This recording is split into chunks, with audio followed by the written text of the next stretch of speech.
Delhi MCD चुनाव हो गए।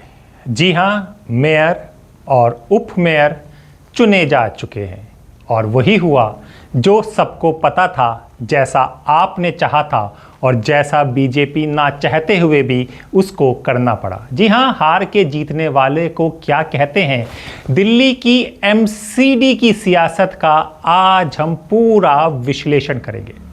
नमस्कार, मेरा नाम हैदर अब्बास नकवी है और आप लोग मुझको इस वक्त दा स्वतंत्र पर देख रहे हैं। जी हाँ, सरदार राजा इकबाल सिंह दिल्ली के नए मेयर होंगे और भगवान यादव दिल्ली के डिप्टी मेयर होंगे।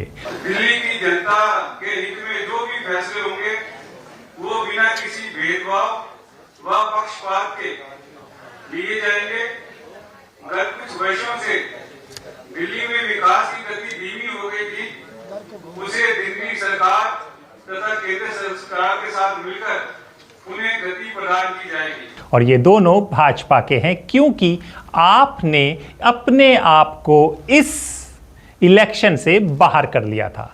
आज हम जिस राजनीतिक ड्रामे की बात करने जा रहे हैं वो सिर्फ चुनाव नहीं, बल्कि लोकतंत्र की परिभाषा को ही सवालों के कटघरे में खड़ा करता है।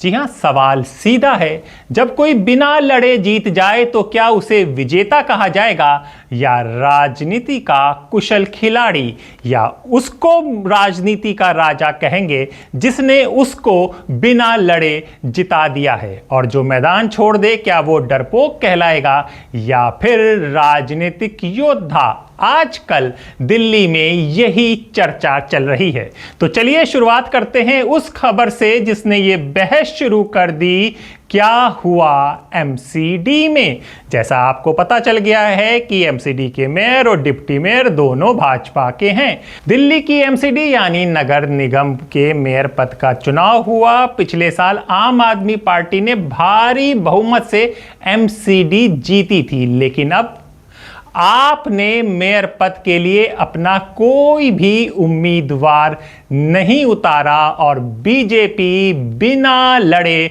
मैदान मार ले गई। ऐसा क्यों किया आपने? आइए आतिशी का ये बयान सुनते हैं। भारतीय जनता पार्टी अब एमसीडी के हाउस में मेजॉरिटी में है, इसलिए आम आदमी पार्टी मेयर का चुनाव नहीं लड़ेगी, क्योंकि मेयर का चुनाव लड़ने के लिए और जीतने के लिए हमारे पास भी पार्षद तोड़ने, खरीदने, बेचने के अलावा कोई रास्ता नहीं है और हम इस तरह की राजनीति नहीं करते। अब हम ये चाहते हैं कि भारतीय जनता पार्टी एमसीडी में भी अपनी सरकार बनाए, दिल्ली में भी उनकी सरकार है और केंद्र में भी उनकी सरकार है। ट्रिपल इंजन की सरकार चलाने का मौका भारतीय जनता पार्टी को मिल रहा है। अब उनकी जिम्मेदारी यह बनती है कि चाहे सुरक्षा व्यवस्था हो, चाहे बिजली हो, चाहे पानी हो, चाहे स्कूल हो, चाहे अस्पताल हो, चाहे साफ सफाई हो, अब दिल्ली के लोगों को किए गए अपने वादे पूरे करें। क्योंकि पिछले कई दिनों से हम देख रहे हैं कि एमसीडी के नाम के बहाने बनाए जा रहे हैं। जो एनवायरमेंट मिनिस्टर हैं मनिंदर सिंह सिरसा जी, वो रोज बहाने बनाते हैं कि जी पोल्यूशन इसलिए बढ़ रहा है क्योंकि आम आदमी पार्टी की एमसीडी सरकार जानबूझ के कूड़ा जला रही है। तो अब भारतीय जनता पार्टी के पास कोई बहाने नहीं है। अब भारतीय जनता पार्टी की ये जिम्मेदारी है कि वो दिल्ली वालों को किए गए अपने वादों को पूरा करें। अब उनके पास ट्रिपल इंजन की सरकार में वादे पूरे करने का मौका है। आम आदमी पार्टी जैसे दिल्ली विधानसभा में एक मजबूत विपक्ष की भूमिका निभा रही है, उसी तरह से एमसीडी में भी, नगर निगम में भी एक मजबूत विपक्ष की भूमिका निभाएगी और जो जो वादे भारतीय जनता पार्टी ने दिल्ली के लोगों को किए हैं उनके लिए भारतीय जनता पार्टी की जवाबदेही तय करेगी। जी हाँ, अब बीजेपी के पास बहुमत है, वो अपना मेयर चुने, अब सारी जिम्मेदारी उसकी है। मेयर उसका, एमसीडी उसकी, दिल्ली विधानसभा उसकी और केंद्र में सरकार भी भाजपा की, यानी कि दिल्ली को मिल गई है ट्रिपल इंजन की सरकार। और लोग तो कहते हैं कि एलजी को भी जोड़ दीजिए, यानी कि चार इंजन दिल्ली के विकास के लिए कर रहे हैं। क्या हो रहा है ये हम आपको अगले वीडियो में बताते रहेंगे कि दिल्ली में कितना विकास हो रहा है। लेकिन अभी जो बात है कि आप पीछे क्यों हटी, इस पर भी बहुत चर्चा हो रही है। जी हां, आपका कहना है कि उनके पार्षदों को डराया गया, खरीदा गया और ऑपरेशन लोटस चलाया गया। कभी 134 पार्षदों के साथ मजबूत खड़ी आप पार्टी आज सिमट कर इतनी कमजोर हो गई थी कि उसने चुनाव ही लड़ना छोड़ दिया। और क्या हुआ ये भी आप सुन लीजिए। भारतीय जनता पार्टी की अब ट्रिपल इंजन की सरकार है। केंद्र में भी भारतीय जनता पार्टी, दिल्ली सरकार में भी भारतीय जनता पार्टी, अब नगर निगम में भी उनकी मेजॉरिटी है। तो मैं आशा करती हूं कि भारतीय जनता पार्टी जनता से किया हुआ वादा पूरा करेगी और कोई भी बहाना नहीं बनाएगी। और वहीं पर आम आदमी पार्टी मजबूती के साथ विपक्ष पर अपनी रचनात्मक भूमिका निभाएगी और कंस्ट्रक्टिव वे में ऑपोजिशन का पूरा रोल निभाएगी। मैं एक बार आपको फिर बताना चाहती हूं कि कल होने वाले चुनाव का आम आदमी पार्टी पूरी तरह से बहिष्कार कर रही है, क्योंकि अधिकारियों पर दबाव है भारतीय जनता पार्टी का, दबाव भारतीय जनता पार्टी के एलजी साहब का, दबाव भारतीय जनता पार्टी के मुख्यमंत्री का। तो अब भारतीय जनता पार्टी पूरी तरह से दिल्ली संभाले और फिर हम देखेंगे कि जनता के काम भारतीय जनता पार्टी कैसे करेगी और किस प्रकार उनको किए हुए वादों को पूरा करेगी। लेकिन जरा रुकिए, जरा थमिए, जरा सोचिए। अब हम आपको जो बता रहे हैं उसको जरा ध्यान से सुनिए। यहां पर एक ट्विस्ट है। हां, आप मैदान से हटी जरूर, लेकिन जाते जाते बीजेपी को एक सीधी चुनौती दे गई।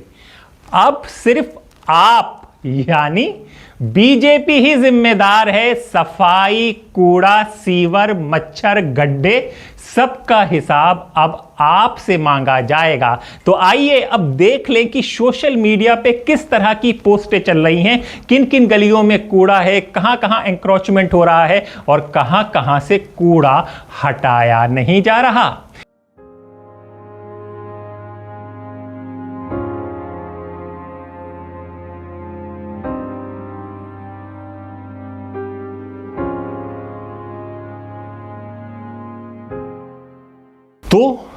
तो समझिए कि ये आप हारी मेयर चुनाव या हार कर जीत गई, और हार के जीतने वाले को क्या कहते हैं। चलिए छोड़िए, बीजेपी के लिए ये मौका है या मुसीबत, अब इस पे भी चर्चा हो रही है। बीजेपी के पास अब दिल्ली में क्या है?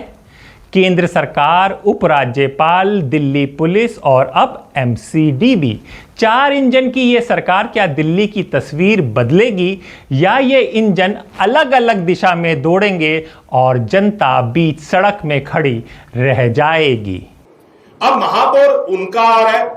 मेरी आप सबसे निवेदन है कि भाजपा के नेताओं से, नेता विपक्ष जो थे अब वही महापौर बनने जा रहे हैं, उनसे जरूर पूछिएगा क्या वो दिल्ली की जनता के फेवर में कोई फैसला लेना चाहते हैं। और अगर हाउस ने हाउस टैक्स वाली फाइल को, दिल्ली के रेजिडेंट्स के हाउस टैक्स को माफ किया है, तो वो उस फाइल को पास क्यों नहीं कर रहे हैं। तो मुझे लगता है कि एक ऐतिहासिक फैसला जो हमारे हाउस ने, सारे काउंसलर्स ने मिलकर लिया, और वो ऐतिहासिक फैसला आज भी नोटिफिकेशन उसकी जारी नहीं हो पा रही। इसी के संदर्भ में जैसे शैली ओबराय जी ने बताया कि कल हम पूरा इसका मेयर चुनाव का बहिष्कार करेंगे और उसके अंदर पार्टिसिपेट नहीं करेंगे, क्योंकि दिल्ली की जनता के अधिकारों के लिए ही हम सबको चुन के भेजा गया है। हम अपने रेजिडेंट्स की आवाज हैं सदन के अंदर, और उन्हीं का फायदे के लिए हमने ये फैसला लिया था।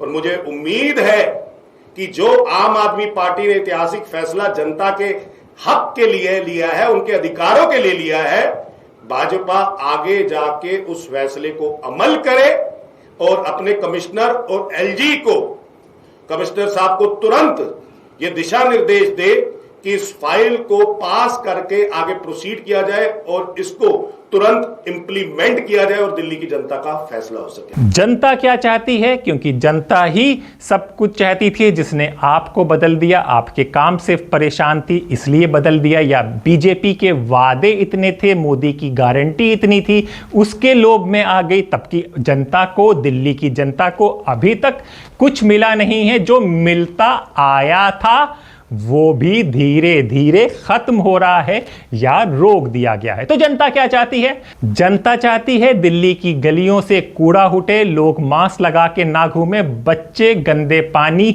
ना पिएं और पानी के टैंकर के पीछे ना भागे। जनता को चुनावी नाटक से मतलब नहीं, उसे चाहिए साफ सड़कें, समय पर कचरा उठना, जल भराव से छुटकारा और मच्छरों से निजात। और अब ये सब कुछ बीजेपी के पाले में है। दिल्ली की जनता को जो हाउस टैक्स रूपी जो एक राक्षस है, जो दिल्ली की जनता हाउस टैक्स से बहुत ज्यादा परेशान रहती है, उस जनता को, दिल्ली की जनता को राहत दिलाएं। लेकिन भारतीय जनता पार्टी के दबाव के अंदर कमिश्नर साहब ने ये लागू नहीं किया। तो ये भारतीय जनता पार्टी का चेहरा उजागर होता है कि वो दिल्ली की जनता के लिए क्या काम करना चाहते हैं। हाँ, एक काम जरूर करवाया है, हाउस में कोई प्रस्ताव नहीं आया, हाउस के अंदर कोई ऐसी बात नहीं आई, एक यूजर चार्ज दिल्ली की जनता के ऊपर और ठोक दिया। और उसके लिए क्या हो गया कि ऑनलाइन जो लोग टैक्स जमा कराते हैं, उन लोगों के खाते के अंदर जितना हाउस टैक्स है उतना यूजर चार्ज लगा दिया। लोग दिल्ली की जनता बड़ी परेशान है। ये सारे के सारे काम इन्होंने करे। और मैं समझता हूं, क्योंकि हमारी पार्टी ने निर्णय लिया कि हमने अपने चुनाव के अंदर महापौर और उप महापौर का हमने उम्मीदवार खड़ा नहीं किया है, और हमारी पार्टी ने यह निर्णय लिया कि कल के चुनाव के अंदर भी हम चुनाव का बहिष्कार करेंगे, बायकॉट करेंगे। भारतीय जनता पार्टी को अब सत्ता मिलने जा रही है, उनका महापौर बनने जा रहा है, और दिल्ली की जनता से जो भारतीय जनता पार्टी ने वायदे करे थे और जो हाउस से प्रस्ताव पास किए हैं, वो जिम्मेदारी अब भारतीय जनता पार्टी की बनती है कि उन प्रस्तावों को लागू करवाए। नहीं तो दिल्ली की जनता के सामने वो लोग एक्सपोज होंगे, वो कहते कुछ है और करते कुछ है। लोग अब कहने लगे हैं हमें फर्क नहीं पड़ता कौन जीता कौन हारा, सफाई चाहिए बस। अब मेयर आपका है, डिप्टी मेयर आपका है, एमसीडी आपकी है, अब सफाई की जिम्मेदारी बीजेपी की है। लोग ये भी कह रहे हैं कि हार के जीतने वाले को क्या कहा जाता है। राजनीति में कभी कभी जीत हार से ज्यादा जिम्मेदारी की होती है। आपकी हार शायद रणनीतिक हो, लेकिन उसका असर असली होगा। और बीजेपी की ये जीत शायद आसान लगे, लेकिन असल में ये एक कठिन परीक्षा की शुरुआत है, क्योंकि अब बहाने नहीं चलेंगे, अब सिर्फ काम दिखाना पड़ेगा। तो आखिर में सवाल फिर वही, हार के जीतने वाले को क्या कहते हैं। अब दिल्ली की जिम्मेदारी तुम्हारे कंधों पर है, चलो अब करके दिखाओ। ऐसा अब लोग बोल रहे हैं, ऐसा अब आप पार्टी बोलने लगी है। अगर आपको हमारा ये विश्लेषण पसंद आया हो तो लाइक कीजिए, शेयर कीजिए और द स्वतंत्र को सब्सक्राइब करना ना भूलिए। और अपने दोस्त हैदर अब्बास नकवी को इजाज़त दीजिए। फिर होगी मुलाकात एक नए विचार के साथ। तब तक के लिए नमस्कार।